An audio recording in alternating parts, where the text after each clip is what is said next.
What is going on, everybody? Sean here with Rendered Reality. Today, you might notice Tyler is MIA. Tyler is not here today. He is, if you follow our Discord, you know he is in the process of moving and selling and buying a house as I did earlier this summer, and it's kind of a crazy time. But luckily, we do have somebody to fill in. We have Steve Drumheller here of Conquer Reality. He is going to help me co-host today this show so we can kind of pick his brain a little bit. He's got some really cool stuff going on that he's doing that I'm really excited to talk about and fill you guys in. And we have links and stuff in the description. So I'm going to go ahead and let you do a little intro, tell everybody who you are and kind of what you got going on. Sure. Well, thanks for having me. I was going to introduce myself as a older, hairier Tyler, but I guess we skipped that. But no, but yeah, I really appreciate you guys inviting me to join you this morning. I'm Steve from Conquer Reality, and kind of a newer channel, but I'm kind of starting to branch off and start some new things, and I've got some exciting stuff coming up in the next couple of weeks, and then hopefully have a little bit more of a set schedule, and you'll see my my ugly mug a bit more. So again, thanks for having me. Yeah, so the big news of what you have going on is you are lucky enough to be attending OC6, which me and Tyler will not be at this year, which we may try to go to next year. But and I just learned about this last night. You were just telling me that you're actually going to be doing a fundraiser. You're actually driving from Connecticut all the way to California, which is a pretty intense trip. So yeah, but you're going to be doing a fundraiser. Is this just for the driving, the whole trip there? Is it going to be part of the OC6 stuff you have going on, or tell us a little bit about that?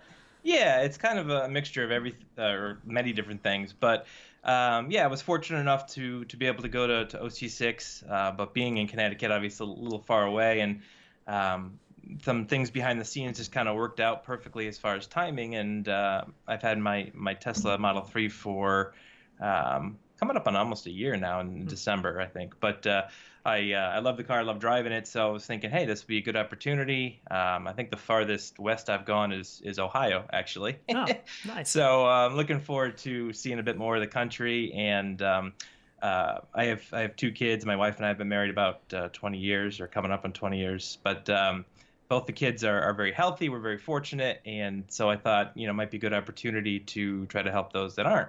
So this fundraiser is going to be for St. Jude, which is, for those of you that don't know, hopefully most have heard of it, but basically Children's Cancer Hospital. They do a lot of research, and they also allow folks that don't have insurance or can't pay to go to the hospital for free, and the families to stay for free. And so that obviously adds up. And so long story short, I'm going to be driving from Connecticut to California, probably stop off in Tennessee to visit St. Jude. That's where their main hospital is. And I'm going to live stream using, or at least post videos every day with a 360 camera. Oh, nice. Yeah, so it'll be kind of tied into the VR, tied into my love of Tesla, helping out a good cause, going to OC6. So yeah, I'm trying to combine all of them together. So what camera are you going to be using for the 360? Yeah, so I got the Insta360 Evo. Nice. So yeah, it's a good camera. It's got the 180 option as well. So with the 3D stereoscopic, so I may do some of that depending on where I am and what's in front of me. Yeah, But yeah, it should be interesting. It should be an interesting trip, and again, hopefully to be able to raise some funds for a good cause. So I know you put the link in the description. Yep, Appreciate the link is in there. So if you feel free to donate to help out the cause, which is really awesome. It's really cool. So you're actually driving the Tesla out there? Yeah, so I'm gonna drive it out there. So you have crazy, but you have plans stopped for charging posts all along the way. Yeah. So it's kind of cool. You just basically wherever you are, you plug it into the computer, into the car, and it tells you in order to get there, you need to stop here to charge and stop here to charge. So it basically Google Maps, but with the added charger feature built into it. Oh, nice! I didn't know that. Yeah, it's gonna take a little longer to get there, but obviously, to pay for gas, and I've got a pretty good sized chunk of free miles in there that I can charge without being charged for it. Yeah. So that'll be fun. And my plan, we'll see how this goes, but my plan is to sleep in the Tesla on the trip out and the trip back. When I get to OC6, I'll get a hotel, or I have a hotel. But yeah, there's a bunch of stuff online where basically the seats fold flat. You put a mattress back there, and it's kind of like camping with a skylight. So we'll see how that goes. Awesome. It definitely sounds like an adventure. That should be a good time for sure. So we will definitely looking forward to seeing what all goes on in your trip, and OC6 for sure. I know everybody's excited about OC6, so that's one of the big events, every year. So hopefully we'll get some good stuff for that. But we got a bunch of stuff really to get into today. We got some new trailers. We got a couple games to talk about. A little bit of AR stuff we're going to get into. A couple different areas of AR today, which we don't talk a whole lot about. And one thing that I did want to mention, if nobody has it, literally right now, you need to go to Steam and buy Pavlov. Pavlov is on sale for $5.99. Like, it is, if you do not have Pavlov, there is no reason to not pick it up right now. I mean, that is an excellent deal, and I believe that deal ends on September 11th. So a little bit of time left still, but if you don't have Pavlov, I mean, it's an awesome game. Have you played Pavlov before? Oh yeah. Yeah. I mean, you got to have it, but like you said, if for some reason you don't have it or you deleted it by mistake, now's the time to get it. Yeah, I mean, $5.99, you can't go wrong. I mean, there's tons of custom maps. I mean, Tyler's actually built 2 custom maps in that game. There's just a ton of different game modes. There's so much stuff you can do in that game for $5.99. It's definitely an excellent deal. And I think Anton posted something on Twitter about a noob slaying weekend or something. So he was talking about, I believe it was him that said, there's going to be so many new people getting into Pavlov this weekend that should be quite a few noobs to take out on there if you are an avid Pavlov player. So that should I feel like a good player for a couple of days. Yeah, it's a good time to get in there and get some kills. So that should be a good time. But definitely pick that up. If you did miss the interview, we did an interview last weekend with Blair Renaud from LowFi, the developer of LowFi. So we wanted to talk a little bit about that Kickstarter, because that Kickstarter is funded. I believe it got fully funded in like 3 days, I believe it was. And so they have met their goal, but they have a lot of stretch goals still too that we really want to help get them to the stretch goals. So if you haven't checked that out, right now they have 858 backers. There's 25 days to go, so there's still a ways to go. And I think I have mine converted to US because he's actually in Canada. And right now it's showing $51,885 of $45,552. Let me update that. It actually went up to 52,197 in like the last 20 minutes. Yeah. 100, I might not have refreshed. It's crazy. I mean, it's so cool that he got funded so quick. But I know a lot of people mentioned that it seemed like his goal was kind of on the lower side, but I think he just wanted to make sure he got. Yeah. You don't know. I mean, he pushed the button. The poor guy's probably. I know he posted he hasn't slept in like 3 days. Right. So. Yeah. He's a hard worker. He works. I know he works a lot through the night. So that was one of the reasons for the show that we had him on in the evening, because we talked about having him on at 10:30 a.m. and he's like, "There's no way." He's like, "I'll be asleep." But he's like, "There's no way I can make that time." So it worked out really good. But I think a lot of the part of the reason maybe that it was a little bit lower too is that he does have a lot of the base game there. Like, there is a lot of the game already there. There's just a lot of elements that he kind of either he wants to add or he wants to go above and beyond a little bit. That's what some of the stretch goals are for and stuff. He really wants to push the envelope with this game. And I mean, if you haven't watched the interview, definitely watch it. He gave a lot of information and stuff on there, and it was a really good interview. We really enjoyed having him on. There's tons of information, but this is one game I've been excited about for a long time. I mean, it's just, we don't have anything like this. We don't have any open world exploration kind of a game that doesn't. I mean, he even talked about how this game isn't going to steer you in the direction that he wants you to go. You know what I mean? It's more, you play the game how you want to play it. There's going to be consequences and stuff to certain things you do, and it's going to change the outcome of the game. Like, not necessarily the outcome, but like how, if you make certain choices, it's going to limit what you can do down the road. It's going to change the direction in a sense. It's just really cool that it's just open world. You do what you want. I mean, he really wants to build a game that is a world that you go into and you don't want to leave.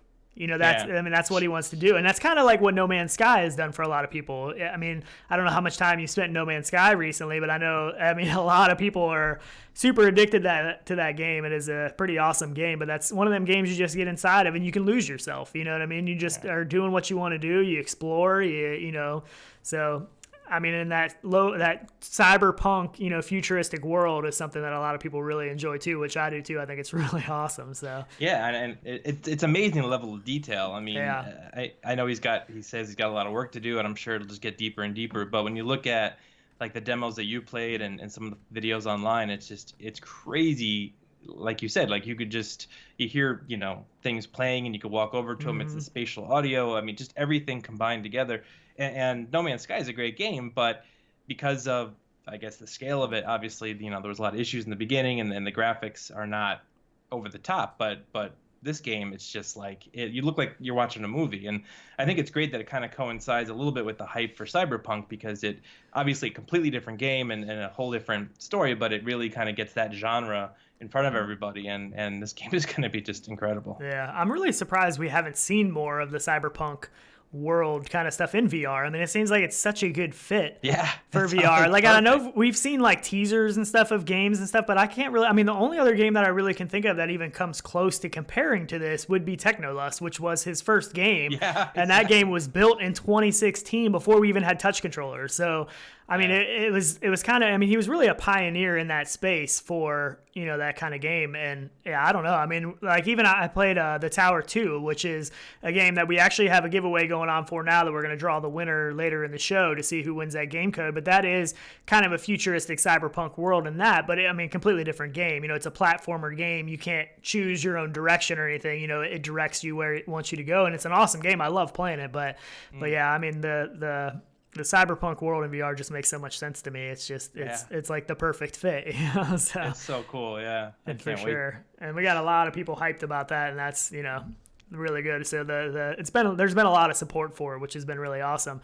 And I talked about getting into a little bit of AR, and I guess we can go ahead and get into this a little bit now, because we are talking lo-fi, but he actually put out a video where, and one of the things he said in the interview was he talked about how what makes sense to him is getting good AR inside of VR. Figuring out how AR works and how AR can be used inside of VR before, it actually becomes a big thing in the real world, And he put out a video because that is going to be something that is inside lo-fi. There is going to be an AR element to what you do inside lo-fi. And I think it's really cool. So we will show this video real quick. And this is something he just recently put out. So yeah, it's genius. All right. Let's talk about the augmented reality within virtual reality systems and HUD that we have set up in lo-fi. This was designed by me and implemented by Noah Rayburn, who is awesome. And let's just go in and check it out. Okay, let's put my gun away. Don't need that. So we have this set up. You tap your head. So let me do it in front so you can see. And your augmented reality HUD is up. So it gives you context on things. You see my finger points because I have the screen here. I can grab it and move it around, place it where I like it. Maybe put it here. And it just feeds you information about what's around you. So here, so my police cruiser, so you can get more information. We can load up models and sounds and things like that in here. I'm not going to tap it because it'll make me take off, but that will let me go into the cruiser. We also have, when it's not on, major things like entering your cruiser and interactions pop up automatically. We're thinking of implementing a subtitle system. So, there's my drone. Subtitles. So when you're interacting with characters or someone speaking, the text comes up in your HUD. Which would allow us to do localization nicely. What else? Dialogue trees and character interactions will be handled through that system as well. I think you'll agree that it is pretty cool. Makes you kind of feel like RoboCop or Terminator, maybe.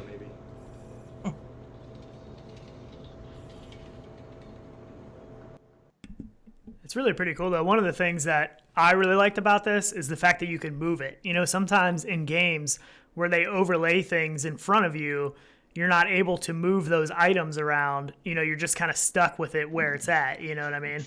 Yeah, it's also cool that it's interactive. So it's not Right. just a HUD like you see in some games. You can actually do stuff with it, which makes Right. it useful.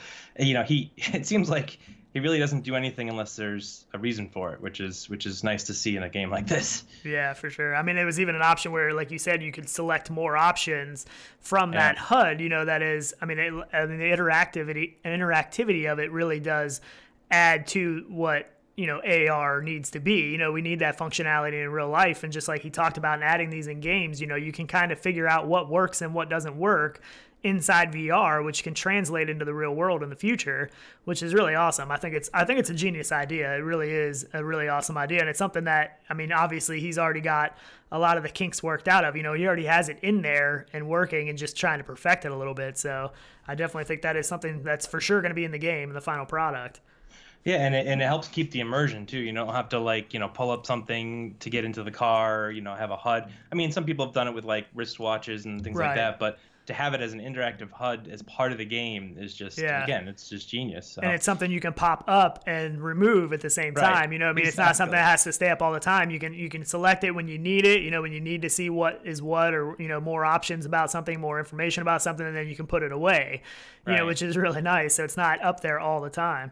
Yeah, like what's the Iron Man VR game? I mean, I don't know for sure, but it seems like the HUD's always up. And I know, in the movie and in the comics and stuff, I guess that's normal. But that can become distracting. And I think it'd be cool, obviously, like this, to be able to hide it. But does he have? I forget, and I should know this, but does he have a goal as to when he's hoping to actually launch it? He said early next year. I believe it's 2020. I don't remember what part of 2020 for sure. I know that is his goal to launch in 2020. I don't know.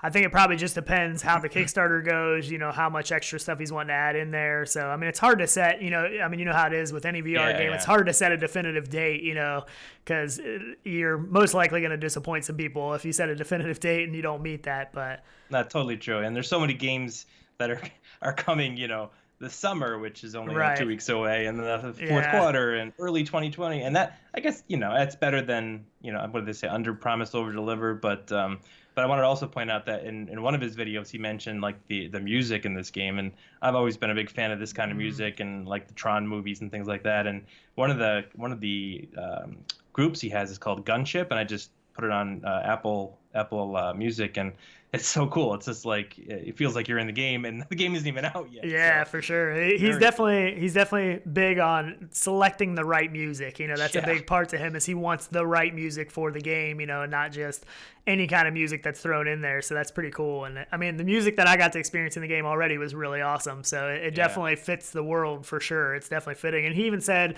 that sometimes he actually builds an area based off of the music. Yeah, so he finds the music first and then builds off of that, which is really cool. So that's so cool. Yeah, it's pretty impressive. So it's awesome that it's him, like he's got creative control. It's not like, we got a new subscriber. Oh, well, thank you. It's not like big companies where there's too many hands in the pot. Like, he's got a vision and he's gonna make it happen, which is so cool. Right. Yeah, for sure. It's really neat.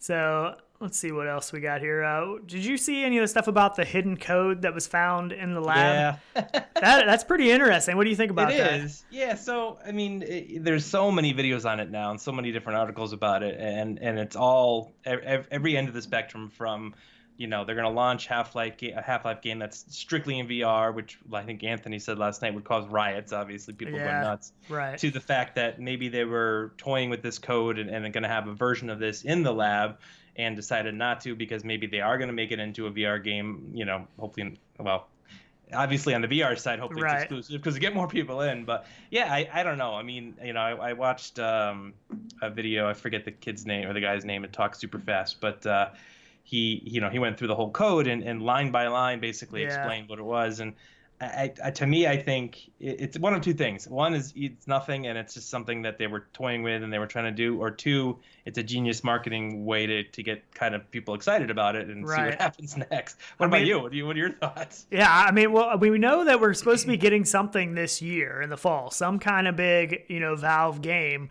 We don't really know what it is, so I'm not sure, if this was just their way of testing it, behind the scenes that they've been. But I mean, it seems kind of weird that they would put it in to that kind of a build. But I mean, the fact that I mean, and you might be right. The marketing aspect of what Valve does is pretty, they're pretty good at, they're pretty good at doing things and messing with people. And, it causes a lot of conversation, it gets people talking about it. Yeah. And that may be exactly what they tried to do. It may not have been an accident that, I think it was the Valve News Network. It's like Tyler McVickers, I think it was. Yeah, that's the one I watched. Yeah, that was the one that I watched too. So I, as far as I know, he's the one that found it. He's the one that came across it. So, I don't know if that was by accident or if that was, a purposely thought out plan. It's hard to say, but I mean, he was very careful. I mean, he kept saying, I encourage you guys all to, go and look and see if you could decode more. I'm not going to tell you how to do it. So right. Yeah, that could be a little bit too convenient. He's got 250,000 followers. So right, that would be a good way to do it. And it's funny, sure. OT6 is in a couple of weeks, but I'm almost more excited to see what Valve does in a couple of weeks. Well, me and Tyler have talked about this a little bit, just curious of, with what Valve did at F8, are they going to do something with OC6? Definitely. I mean, it makes sense. Yeah. I mean, the time frame is right. It makes sense for them to do something. I don't know whether it be releasing the game or just releasing the information about the game and trailer and whatever else. But I definitely think disrupted, I'm sure. Yeah, I think it's going to happen. I definitely think it's going to happen. But I mean, if you do want to watch that video, it's a great watch. It is Valve News Network is the channel, and it's really informative and pretty awesome to just listen to and see what he found in there, and it's pretty cool. So definitely check that out. But definitely. And we also got some rumors of the HTC Cosmos, the price of a $799 price, and that's not US, but it's roughly around there. So it's going to be around there somewhere in US. But what do you think about that price of that headset? So, yeah, I mean, it obviously depends a lot on what it does. Now, I know, again, I watch Anthony a lot on VR365, and it boils down to what is this headset going to do that other headsets don't? Right. If it's going to be just 100 more lines of resolution or whatever from the index. Now, granted, if you don't have the index and this comes out and you're on the fence or whatever, then yeah, maybe an either or situation. But if you already have the index or even the Rift S, there's got to be something this headset does that makes it stand out. Whether it's the mobile tethering that they talked about, whatever it is. But then in the back of your mind, and I know it's just one article, but it's based on actual numbers with HTC kind of bleeding cash at this point, and that concern comes into play is HTC is not necessarily known to be the best customer service and things like that, at least from my experience. I mean, everybody's different, but if you get this headset and then all of a sudden they shutter, then you're stuck. So I don't know. I mean, I think any new headset introduced into the market is good for the industry.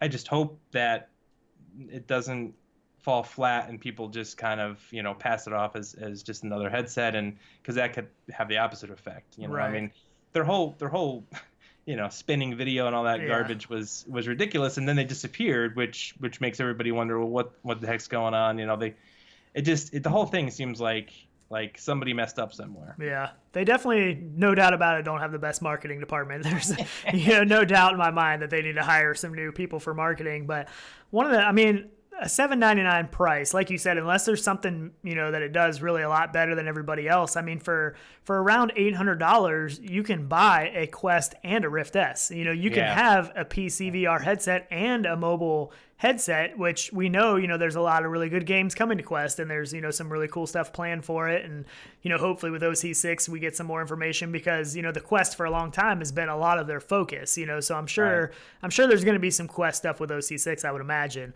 But yeah, I mean, I don't know. I mean, HTC isn't known for low prices, that's for sure. I mean, they're known for their high prices, and unfortunately, that's going to hinder a lot of people that I think were excited about that headset, because it does have some cool features. It does do some cool stuff. It's going to, probably have good resolution that we know, it's going to look good and everything, but yeah, there's a lot of people that are pretty disappointed because, they wanted that headset. But I mean, there's so many headsets now that are good headsets that you can get so cheap. Windows mixed reality stuff is, can be picked up really cheap. The Rift S is $400, you know what I mean? So, and that's a great headset. I mean, I still use mine. I have the Valve Index, and I still use the Rift S too. I still switch back and forth. Me too. Yeah, I do too. So, I mean, it's an awesome headset. So, and Tyler just donated. Yeah, Tyler just donated $10 through Super Chat, and we were hoping that it would show up on here. We still got to get all that figured out. We haven't had much time, but it did show. It's just delayed, so it did show up. It's just delayed, so that's awesome. So He said, do you think Ubisoft is all in for VR? What are your thoughts on that? Hopefully that doesn't stay up there forever. I don't know if it disappears. Hired 50 people, right? So yeah. They're hiring 50 people. And that just blows my mind, though. I mean, like, you look at like people like Blair and Anton and all these developers that are pretty much one-man shows with support staff. What the heck are they going to do with 50 people? Yeah, I know. Don't get me wrong. I mean, if they're actually hiring 50 people to create one virtual reality game, that would be amazing. But it just seems like it seems too good to be true. I don't know. I mean, what do you think? Yeah, well, I mean, we know that Oculus had like an acquisition of some of the rights, I believe, to what was it, Assassin's Creed, and there was another one, Splinter Cell. Yeah. So, I mean, the rumors are that is what it's going to be about. So I think there's a good chance of that. So I mean, Ubisoft it's been weird because they, with Space Junkies and stuff it was kind of a flop for them in a sense, you know what I mean? And they've had some highs and some lows, but it's good that they're not done. You know what I mean? They are obviously still pushing forward, and they see where some of the other big industries I don't think sees the true potential of VR. Like, they haven't given up on that yet. They're still holding out that there is a lot of potential in VR, and that, you got to respect that in a sense. Yeah. No, I mean, the fact that they're hiring anybody, I mean, I guess if you were on the development team for Space Junkies, you're probably hating life right now, but yeah, probably so. They get fired and they hire new people. But yeah, it just seems way over the top, and maybe that's by design. I mean, maybe a game like Assassin's Creed or Splinter Cell in VR would need 50 people. I'm not a developer, I don't know, but yeah, I mean, it's like you said, it's great that they're doing it. It's great that they haven't given up on VR despite some shortcomings they've had recently. So yeah, I think that's it's exciting to see what happens. Yeah, with 50 people, it should be pretty good. I mean, like you said, we see some of these small development teams, and I'm sure if they had the money, they would love to have a 50-person team working on their game. You know what I mean? But for them, they don't have the funds and the capital, that some of the bigger companies do. So it should be. I mean, if 50 people are working hard on this game, it should be something really impressive. That the bars can be raised pretty damn high. Yeah, for sure. So it'll be interesting to see. But I don't think it's probably going to be a while. It's going to be a while before we see anything of Although again, 50 people working on it, that might be not necessarily by need of what they need to make the game, but maybe to get it done quicker. Yeah, that's true too. It is going to speed it up, more people. I don't know. I mean, I didn't realize this. I heard it on Anthony's show, but was it Game Dev VR, the FUPS? Yeah. He's only 14 years old. 14 years old. That's impressive, right? I mean, that's crazy that a kid 14 can make a game like that, and here's Ubisoft hiring 50 people. Yeah, and it's an awesome game so far. I mean, it's got, and it's early access, so it's not even a finished game, but I mean, it's pretty amazing, what he's been able to do. I'm kind of jealous, I wish I could do that at 14 years old. That would be really awesome. So that's genius right there.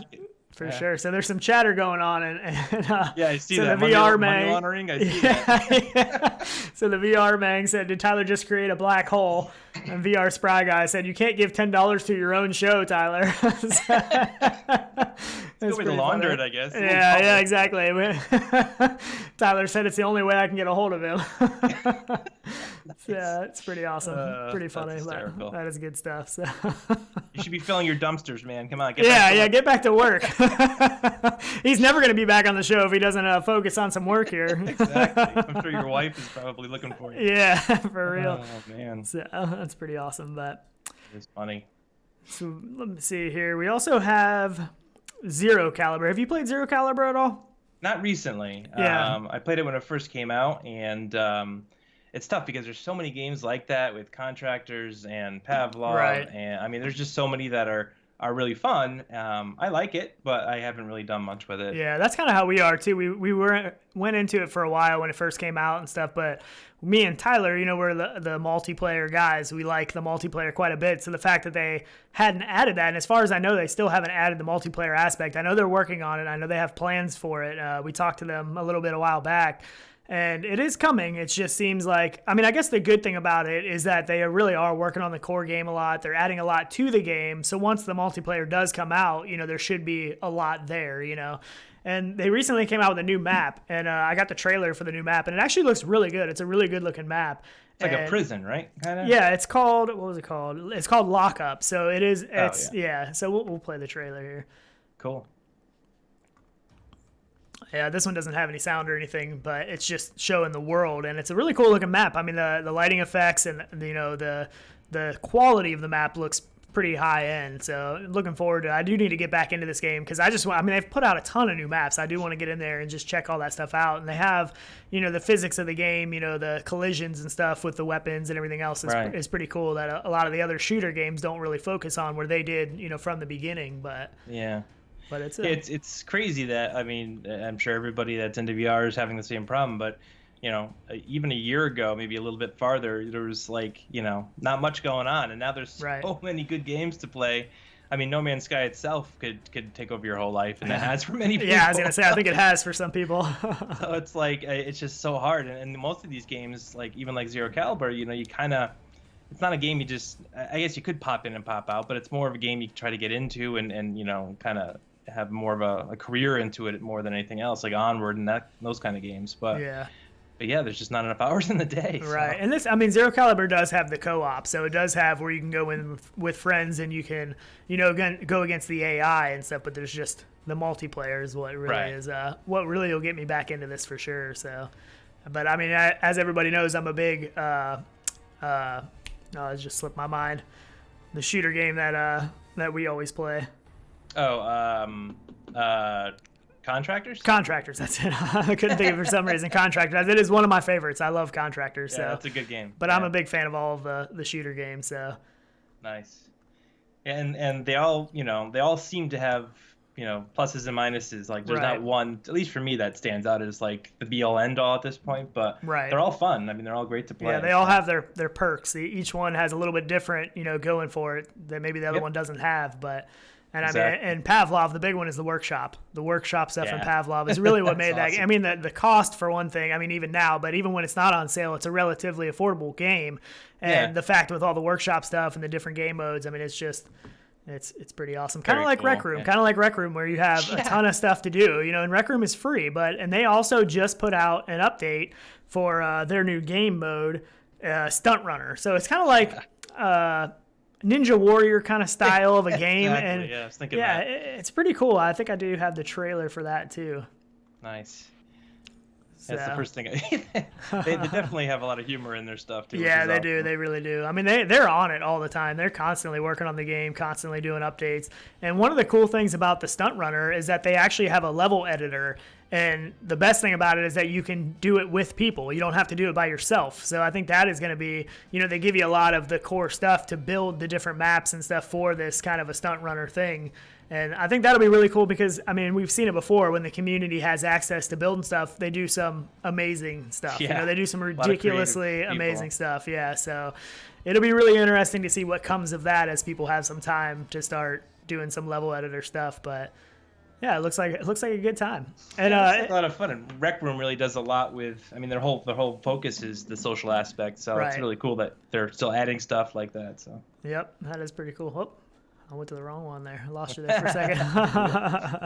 But yeah, so it's kind of like Sprint Vector in a sense. That's what it reminded me of when I first saw it. But you don't have to do the arm swing. Sprint Vector, I played that before, and oh my goodness, it's a workout. Oh, it is a workout. You don't realize it too until the next day, and you're like, oh my goodness, my arms are so sore. It's the craziest thing, but it is. It was pretty exhausting, that's for sure. So it really is. It's such a weird feeling to have to be sore or to hurt yourself by playing a game. It shows how out of shape I am. Yeah, exactly, for sure. And you don't Ninja Legends, and I'm like, yeah, really, that's for sure. So, but it's good for pretty you, crazy. Yeah. Another one that is coming to Quest on September 12th is Drunken Bar Fight. So I feel like this one will be a pretty good one for Quest. I feel like this is. Has some potential with the Quest and the wireless freedom, because you are moving around quite a bit. You're swinging around, so the wires aren't getting in your way. So I feel like this is going to be a pretty good fit. And this is just like one of those ridiculous games. I mean, it's just so ridiculously over the top that it's funny and fun to do. That's, the whole core of the game. Yeah, exactly. Yeah, the physics and the items that, even you see the gumball machine, breaks the glass over his head. And so I think this one will be a pretty good fit for. I'm surprised that they put, I think you're right. I think it's perfect for the Quest, but how hard it seems to get things on the Quest, I'm a little surprised they got this on there. But. Yeah. Yep. I don't know. It'll be interesting to see how it looks on Quest. I think that, you can see even a little bit in this. I think the textures and stuff are going to be, a little bit lower and stuff, obviously, but it still looks really good. I mean, if this is actually footage from the Quest, it looks awesome. So Yeah, you don't really play this game for. I mean, the graphics are part of it, but it's, right. It's the it's not. experience, Yeah, it's just the over the top experience that makes the game what it is. Yeah, that's so funny. So Sorry, my light is freaking out over here. That's There all we right. go. So that one should be a good time to check out on the Quest. And that's another one of those games that's fun to put people in. When you have people over to your house and they haven't done a whole lot of VR, that's a great game because there's not much to it. You pick up things and you beat the crap out of people. I mean, anybody can figure that one out. There's no, crazy control schemes or anything like that. So that'll be pretty interesting to see. It would be interesting to put my 8-year-old nephew in this. That'd be fun. Yeah, that would be a good time. What is this about now? So Braden, if he's watching, this game's for you, buddy. Yeah, there you go. It'll be interesting to see if we get some blooper footage too, because of people when they don't pay attention to somebody in VR and they're swinging and going crazy in a game. We know how dangerous that can be. That we definitely have some blooper reels out there showing that for sure. But this game is set up specifically for that. Yeah, for sure. And then I don't know if you want to switch to the opposite end of the spectrum. I don't know what's next on your list, but Blindfold is like I don't even know that much about Blindfold other than it seems super creepy and dark. Very dark. Definitely mess with your head kind of. Yeah, I don't know. So we will show this trailer. It's pretty intense. And PSVR, I can't believe it. I think this is on PlayStation and going to be on Rift too, I believe. Oh, okay. Yeah, I think it's going to be on Rift as well.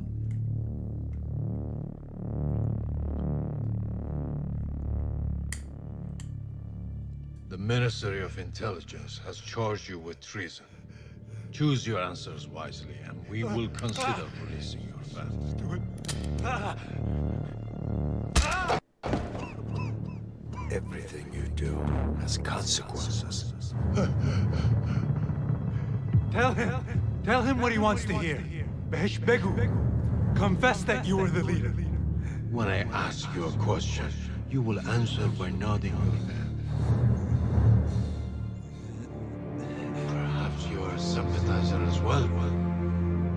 Are you ready to confess? It's crazy dark. It really is. I mean, it's just, I know I was talking to you before the show, but to have something like Drunken Bar Fight and then have something like this. Yeah. And then, there's, notes on blindness and, the Anne Frank experience.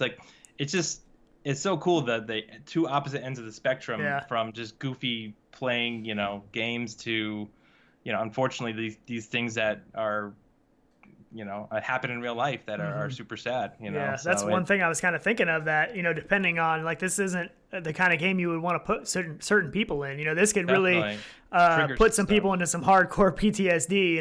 If people have experienced some of this, horrible stuff that happens, in other countries and war and, everything else that, it could be, that could be a pretty emotional, hard thing to deal with depending on who it is. Because VR really, it's not like watching a movie. You're not watching a movie, you're experiencing something, and that could really mess with you. So I don't know a whole lot about the game. The trailer doesn't give us a whole lot of information about what the whole game is going to be about. Is there going to be a lot more to this game, or is it just a lot of really mess with your head interrogation kind of stuff? I don't know, but it definitely has a dark element to it, that's for sure. That's the thing with VR.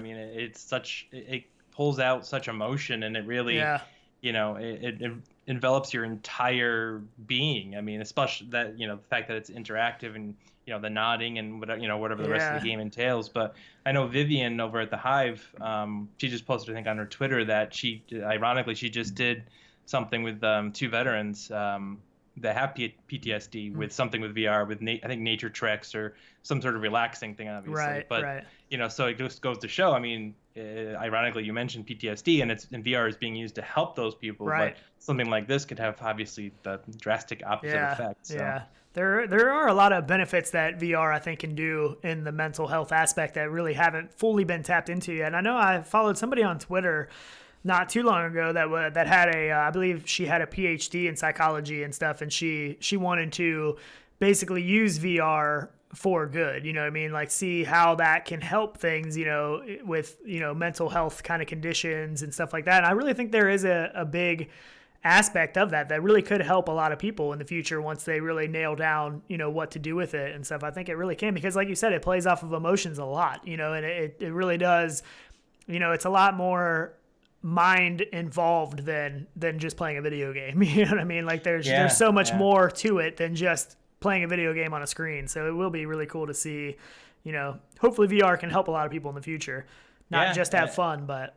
not to go off on a tangent, but and not to go into too much detail, but my channel, I'm going to start doing some things along those lines as far as helping others and helping folks that, you know, where VR can help. My sister actually sent me an article about a school in Massachusetts that is using VR to help students with either learning disabilities or attention deficit disorder, those types of things, where they've actually gone into like their next school. So like if they're in middle school, they're high school, or if they're in elementary, you know, go to the middle school and they'll record what that looks like in 360 so that when they get there, they're not, you know, they know what to expect and their nerves go down. And same thing with going through like security checkpoints or TSA at the airport for folks, you know, people that have issues with, you know, being touched and things like that. They can see what that process is going to be like in real life. So there's a ton of potential there, and stay tuned.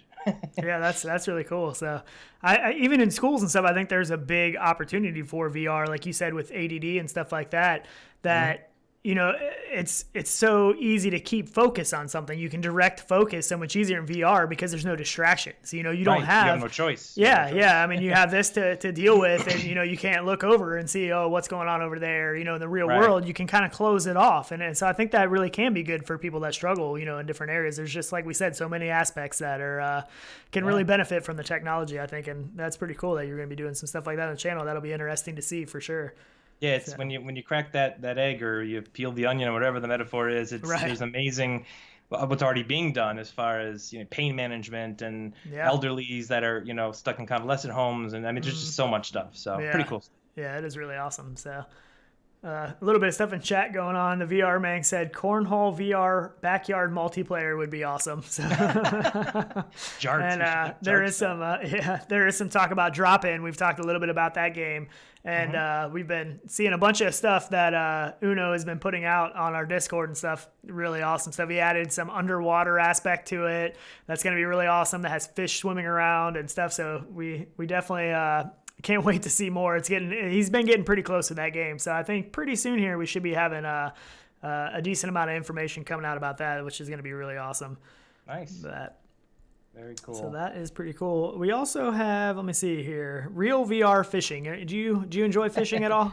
Are you much of a fisherman? With my kids. Yeah, I'm not like, you know, we get the little fish and basically have to get like gloves to take them off. So I'm not like, you know, professional, but this game looks really exciting. Yeah, so I've actually gotten lucky enough to get inside this game on the Quest, and it is very impressive. The photorealism of the environments that you're in are amazing. I mean, especially on something like the Quest, it really is amazing because it really makes you feel like you're somewhere that you're not. It really makes you feel like you're fishing in an area, and even if you're not, you know, focused on the fishing, just to take in the environment that you're in and look around is just really awesome. They actually came out with a new trailer that was just made for the Quest because they're doing a bunch of updates for the Quest because this game, a couple months ago, I believe, came out on the Go. So it has been on the Go, but now it is coming out on the Quest. And I'm trying to think of when the date is. I believe it's September. I want to say sometime mid-September. September 12th, I believe it was. I was going to say the 12th. Yeah. I was just going to say I think the 12th stands out to me. That's what I was thinking too, but I didn't have it in my notes, the exact date, but I believe it is the 12th. But we will show this trailer real quick. And this is another one that, I mean, it's a game and it's fun, but it also can help people that are, you know, anxious or nervous to calm down. It's extremely relaxing. I mean, it really is. I mean, this is a great game just to sit in your lazy boy recliner, chill out. You know, if you've had a bad day, kick back in the recliner and do some fishing. You know, I mean, even if the weather isn't nice or... Go ahead, what were you saying? I was going to say, if you're PD, you go out to an actual park. Yeah, right. He's a little crazy, but I love it. Yeah, it is awesome. It is fun to watch. He does a lot of crazy stuff like that with going into the real world that the video game fits into, which is pretty cool. Yeah. The bowling alley and all that stuff he's done, so it's really cool. But He's got no fear. Yeah, for sure. So he said people look at him a little weird, but it's all right. You can't see it in the headset. Yeah. But I mean, these environments are just, I mean, they're gorgeous environments. They really are. In the water, it has movement like that, like real water would. And I mean, the fish look realistic. So this isn't like the arcadey kind of fishing game. This is the fishing simulator in a sense. I mean, there are some aspects that you can add to the game that help, show where the fish are. There's difficulty levels and stuff like that where you can turn that off, where you're fishing more like you would in real life without a fish finder, where you're just kind of blindly throwing in and trying to catch something. And it is really cool.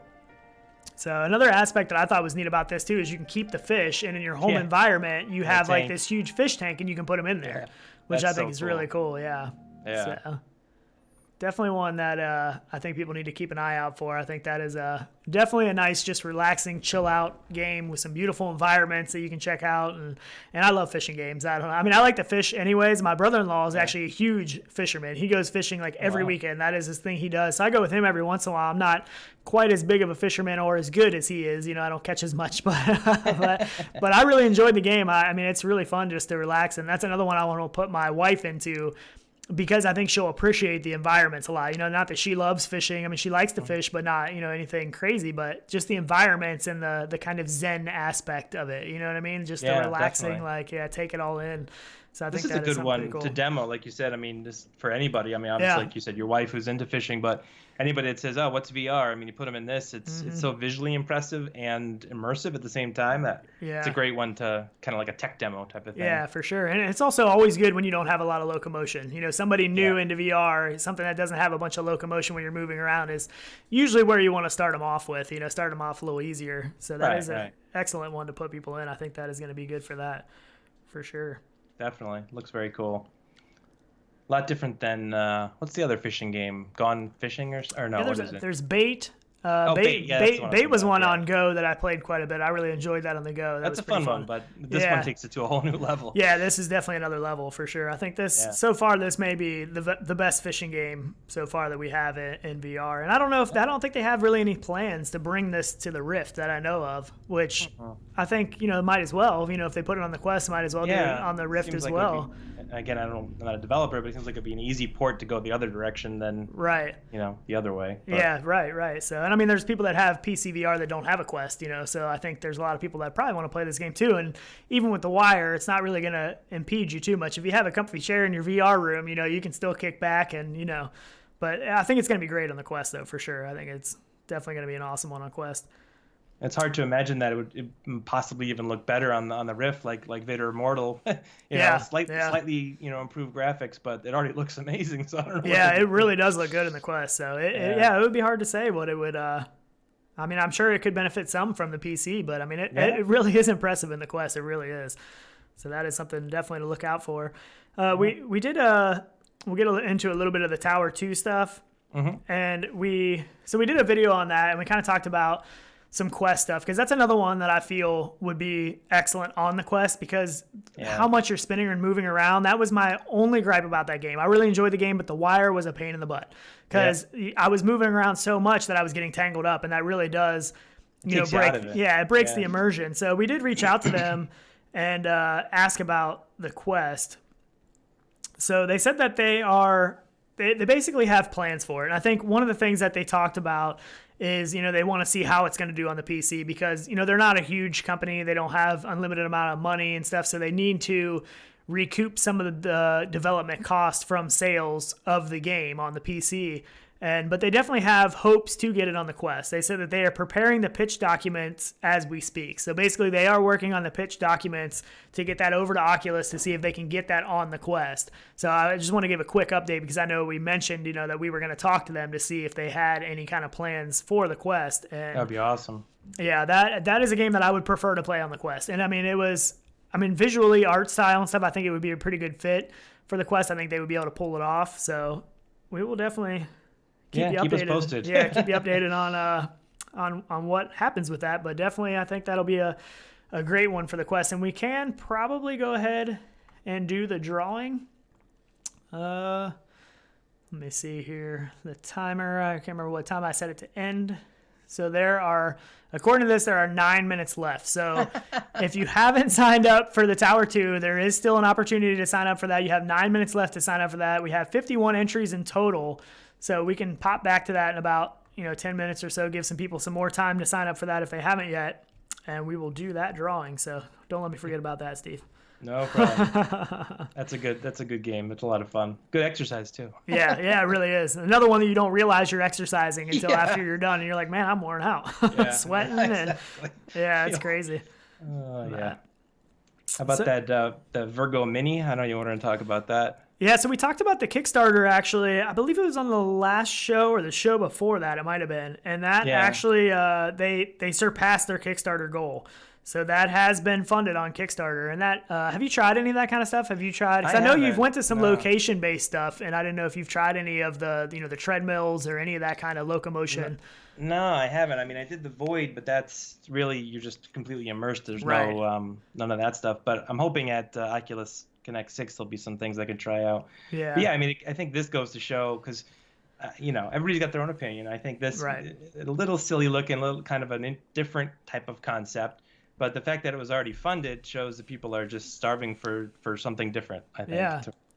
For some reason, these always surprise me a little bit on Kickstarters. Yeah. Like, I don't know, like playing, I think because I've been playing for so long, like the locomotion aspect doesn't bother me. And, I like stick movement and stuff.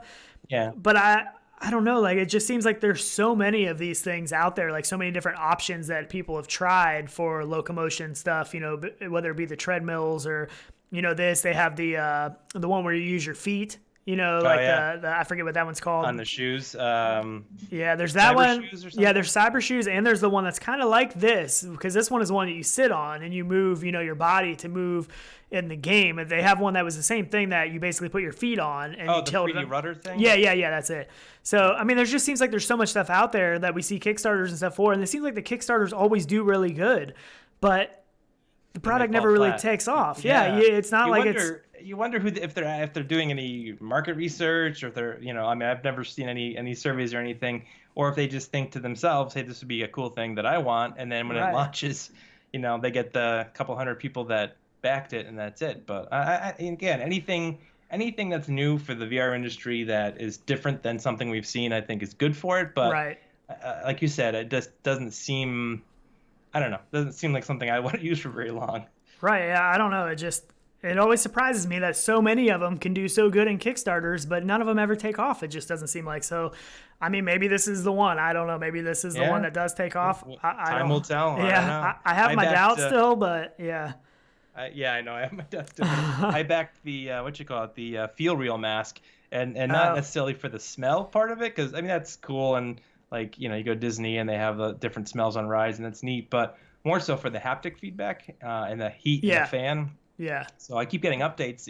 It's obviously funded. They're making it. I think they just posted another video yesterday or today on Twitter that it's being manufactured. So it'll be interesting to see. I mean, that's super gimmicky, but again, just taking the smell part out of it and having the heat, the cold air, and the rumble, see how that works. But. Yeah, I think that interests me more than the smell stuff. I think the heat and the cool and stuff, and even with the that VR Geo Mini has the haptic feedback. So anything that adds the haptic feedback, I'm all about. Like, I think that is really cool. That definitely, like you said, the heat and the cool, that's awesome. Like, that really, I feel like, could add to an environment that you're in and just give you that level of immersion. But the whole movement thing is just a little confusing to me. So somebody did ask, Conrad Lawrence asked how they sign up for the giveaway. So I just put the link in the chat.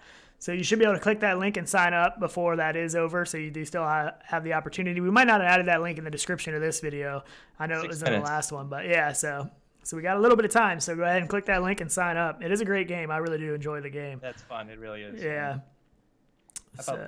Tilt 5, I know you got that on your list there. Yeah, that is, we can get into some AR stuff. We talked a little bit about AR in VR, but this is actually AR. This is more of a tabletop game AR thing. So I don't think they have, at least with this product here, a plan, like the HoloLens and stuff like that. This is basically a tabletop gaming AR device. Have you done much AR? Have you done any of that kind of stuff? No, I haven't either.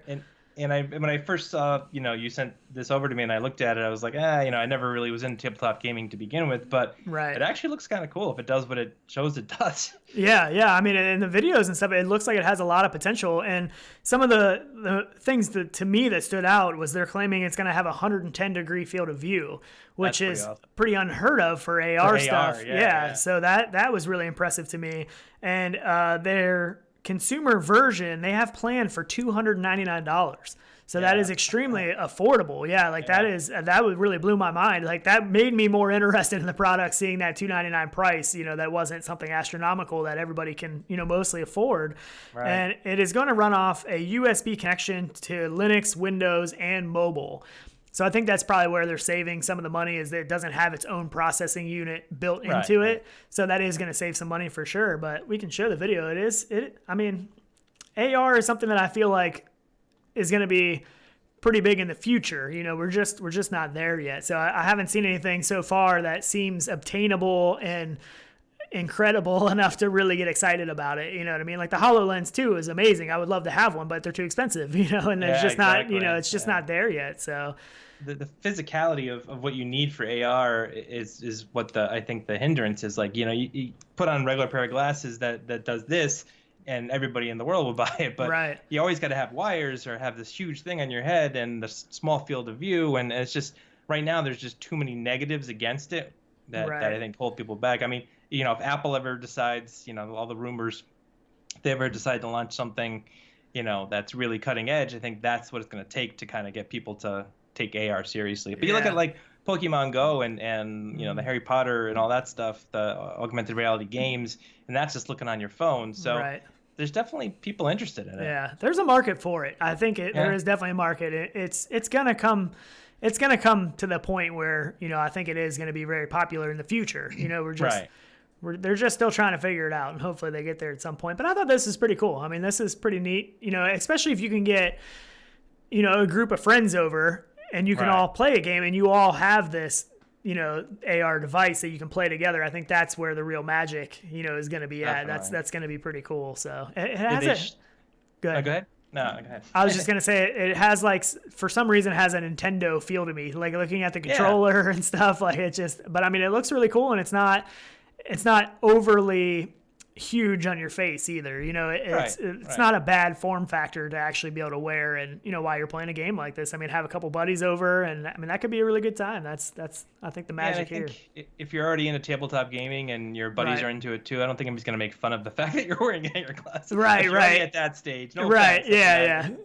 I got a buddy that loves tabletop gaming. His name is Jim, and he like swears by it. And they look interesting. We've tried a couple times, but it's like a whole different mindset. I can't get my head around it. So. Yeah. Well, one of the things they mentioned, I think on their website, was Dungeons and Dragons. Like that was kind of their goal or whatever, is to play Dungeons and Dragons. And I've never played that, so I don't have the slightest clue how to play that game or anything like that. But I know that there are a lot of people into it. So I mean, it could really be it could be a big hit. That's for sure. Sell like a group pack of because like you said, if only you can afford it, or only you have it, and your friends come over, then what the hell's the point? There's no point other than to put them on and be like, oh, look at this, how cool is this? And then how cool I am. Let's go do something else because we can't all play this together. So some kind of group pack would be good. I agree. I agree. So let's see what happens. Another one is Poker VR. Oh yeah. Welcome to Poker VR, a game where you play poker, not with toys. Let this trailer play. Isn't that right there, Alvin? Here, there he is.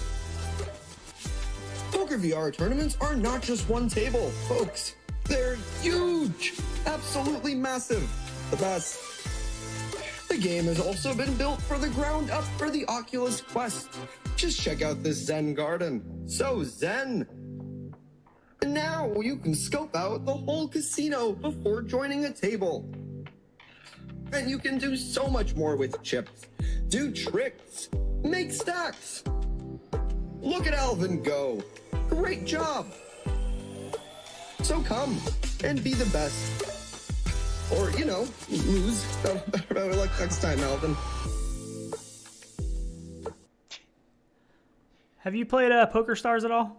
Yeah, I was just gonna say, I don't know. PokerStars kind of puts this to shame, I think, at least by looking at this. But I don't know. What are your thoughts? Yeah, I mean, I really enjoy PokerStars. That's a game that I think is a lot of fun, and It is. Yeah. Greg's VR plays a lot of that. And I actually asked him, what were his thoughts on this? I asked him on one of the videos I saw he commented, and he said, it'll be interesting to see. Like, it'll be interesting to go in there and check it out. One of the things that I do like that this does that PokerStars doesn't do is it allows you to go into the casino and pick a table. It allows you to go into the experience and kind of get a feel for different things. And where basically PokerStars, the last time I played it, was you just go, you just join They put you at a table. Yeah, you join it. So you don't get the experience of walking around and like seeing how this table's interacting, and picking a table to sit down at. And I think that part's cool. I think that part is really pretty cool.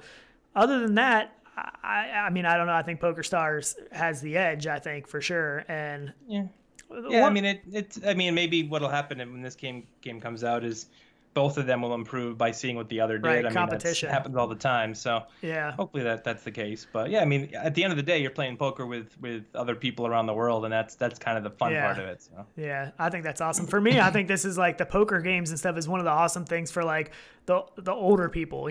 Some of the extreme older people that aren't maybe into VR, but don't have the mobility and stuff to go out places and experience, camaraderie with other people. I feel like poker in VR is an excellent choice for them, because they can do it in their own living room, but they still get to interact with other people and, be a part of something and have fun. I know some older people, once they get to a certain age, they just don't really leave the house anymore. They don't really, they don't get a whole lot of interaction with people, the brain stimulation and stuff that goes on with that. I think it would be an excellent option. And one thing that I know I've said this before, but I really want some other stuff other than just poker. I want Uno, other kind of card games. Right? Yeah, like awesome. I wish. I mean, even like PokerStars, I just wish they would add more game modes, more games to play. There's tons of different card games you could play. There's tons of different things that you could still have that same atmosphere of sitting around a table with other people. And that I have family that live far away, so. I mean, I don't really have a lot of friends or family that are into poker, and even myself, I don't really know how to play poker very well. But, games like Uno or, different card games and stuff like that would be great to be able to play with family members that don't live close, and have that feeling of hanging out, you know what I mean? So I would love some other game modes. So if anybody's listening, please add some more game modes to these things. Somebody come out with a game, that can do a bunch of different stuff. I mean, like card games, obviously, like you said, but I mean, even board games, if you look at, I mean, all the different licensing and things that go in with it, but Monopoly or any of those games where, like you said, you have family members that are far, even friends that are down the street that you just can't get to their house or whatever. Yeah. It just adds that more social aspect. And also, you and I should play poker for money. And now that I know that you don't know how to play. Yeah. Just saying. Somebody actually on one of these, and maybe it was that game, they actually commented about, having a buy-in, but not actually maybe for money, because there's a lot of legal aspects that go on with that. Stuff, like game codes or, even stuff in game. Yeah, skins and stuff like that. Like, I think that would definitely bring people back. You know what I mean? When you have that something to work for or whatever, it would bring a lot of people back into the game. And so I think that is a cool aspect that, would be nice to see in some of these games, is some kind of, reward system. Or, So maybe we'll see that, like you said, the competition, maybe that's going to be, the driving force between these games that are going to kind of, they're each going to want to up their game a little bit. So because it doesn't seem like, again, not being a developer in any way, but it doesn't seem like a very hard thing to program. I mean, there's all kinds of flat games that play, Monopoly and all that kind of Life and all those games. So to put it into a headset seems like a logical choice. But we'll see. And I guess they do have in PokerStars, like they have the money aspect where you can buy the different things, like the stuff you can put on the table, the food items and stuff like that. I know when I played last, they changed it since I played last, where I think it was a little bit harder to get some of the items because some people would just kind of spam the table with stuff because it was so easy to get the items and just put them all over the place. But people take advantage. Yeah. So Greg's VR is in here. He said competition is always a good thing. He said looks like it's Quest only though. So like the fishing. Yeah, but like VR Ming, mentioned, I don't understand why another poker game, because it's splitting the player base. So you see both sides of it, because that's true. If somebody is maybe not having luck in PokerStars, they might try this other game, and then you've got half the players in both. But I don't think the number of players has been a problem with PokerStars anyway. But yeah, I don't know. I mean, especially with something on the Quest like that. And I think, me and Tyler have talked about this after the holiday season. I think we're going to see a big jump in VR sales. I think this is hopefully kind of the year that we see VR being more of a focus for the holiday season. So hopefully as more people start to get into this stuff, it will increase the player base for all these different games. So yeah, I hope that Oculus can get, the inventory enough for the holidays, because this is going to be like, my nephew was over from Florida and he played it and he's like, I want this, but you can't find it anywhere. And if it's, it is a little pricey for the average Christmas gift, I would say, definitely for me anyway. But yeah, I mean, if they can get the inventory out, and then, they kill sales at the end of the year, and then, like you said, heading into next year, all these companies are going to see that and start developing. And so I think that's the big key, is the inventory. Hopefully they can. Hopefully they've been working hard at that, and I know they've been selling really good, and I know they've been having trouble keeping up, but they really got to push for this holiday season. It's funny because people, T-Dub in chat said, what is this Uno that people mention? So I'm not sure. I'm not sure what country T-Dub is in, but I know in certain countries people don't know what Uno is. So for me, that was a big game, growing up, and I've played a lot of Uno, so that's the one I always go to. But I tend to forget that some people have no idea what that is. So, but it is a card game. So. Yeah, it's fun. It's like a color number card game that pretty much any, from like 5 or 6 year olds till whenever. It's a simple game of, just back and forth, like, playing against each other, and you can do, tricks and stuff to try to avoid people or make them draw more cards and stuff. It's pretty fun. So it's fun, something like that. Yeah. In VR, I think would be a good time, but definitely.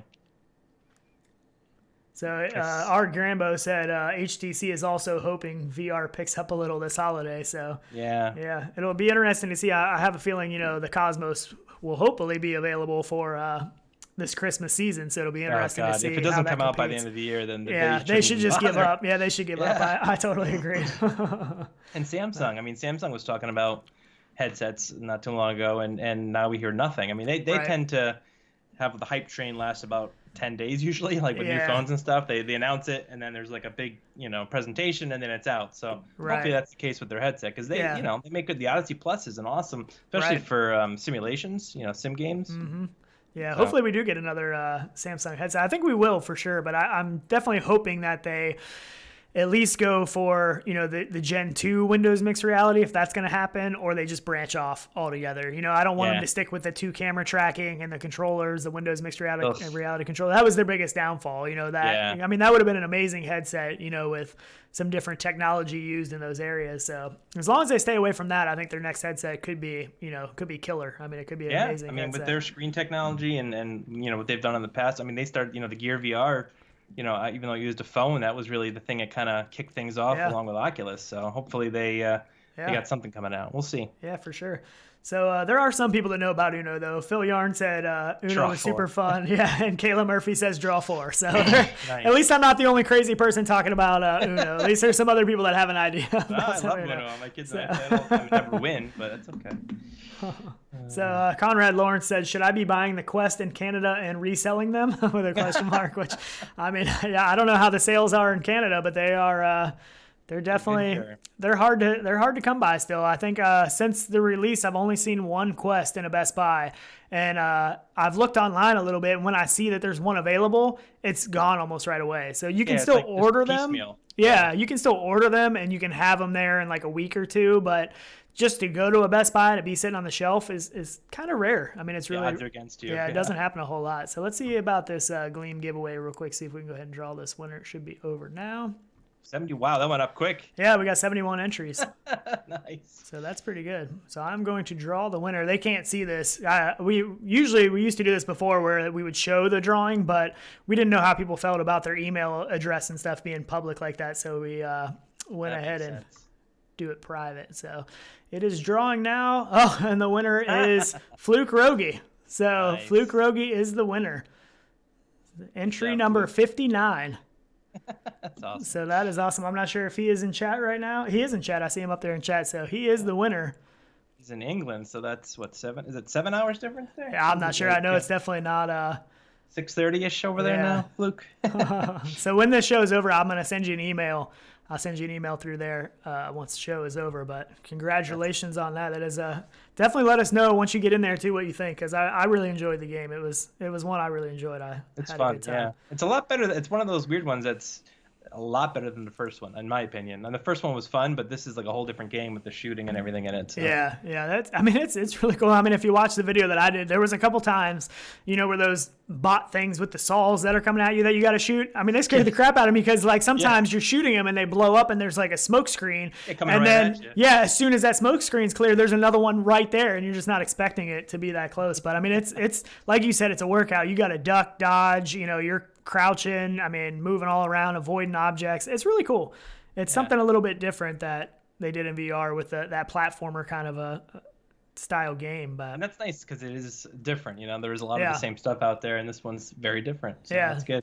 Like Holoception, I just saw that video you posted on Twitter. The guy hit the guy and the glasses come off and he puts them on and he slices that. Have you got into that game yet? Yo, you have played it?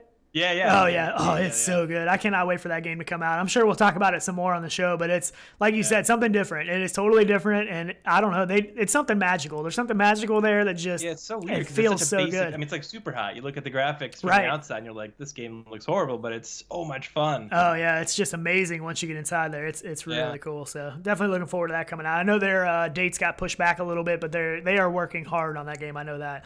They're constantly coming out with updates and stuff, so that is going to be a ton of fun. The only other thing I think I really had was this VR GNY, VR Genie.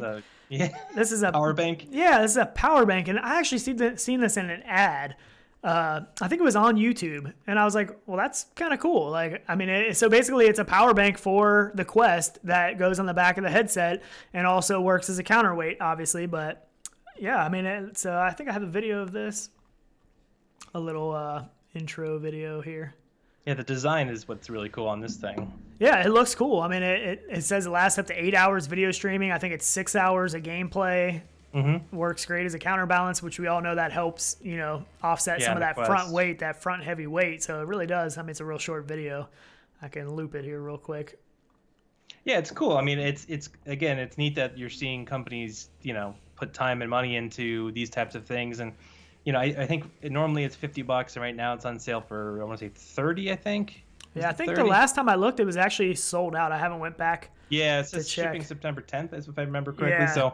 So yeah, you can get a much bigger battery for less money, like on Amazon. But the way this attaches to the back of your head and the fact that it, counterbalances and the wire's perfect. Yeah. I think it's worth the 30. I don't know if I'd pay 50 for it, but I think it's worth $30. I kind of agree. Yeah, it's $30 right now, which for $30 doesn't seem bad for that big of a power bank that is built for the headset. There's no, you get it and it should strap on, fit, and everything nicely. You don't have to try to come up with any Velcro, to try to rig your own setup, and it's not going to be flopping around everywhere. And so the wire length, and you can get a bigger one, but who's going to be playing really more than 6 hours on average? You may have a crazy, day or something, but and even video streaming, if you're watching videos for 8 hours, that's a long time to just watch videos in a headset. That's for sure. I can honestly say I've probably played VR games for 6 hours, but I've definitely never watched videos for 6 or 8 hours or anything like that. That's just crazy.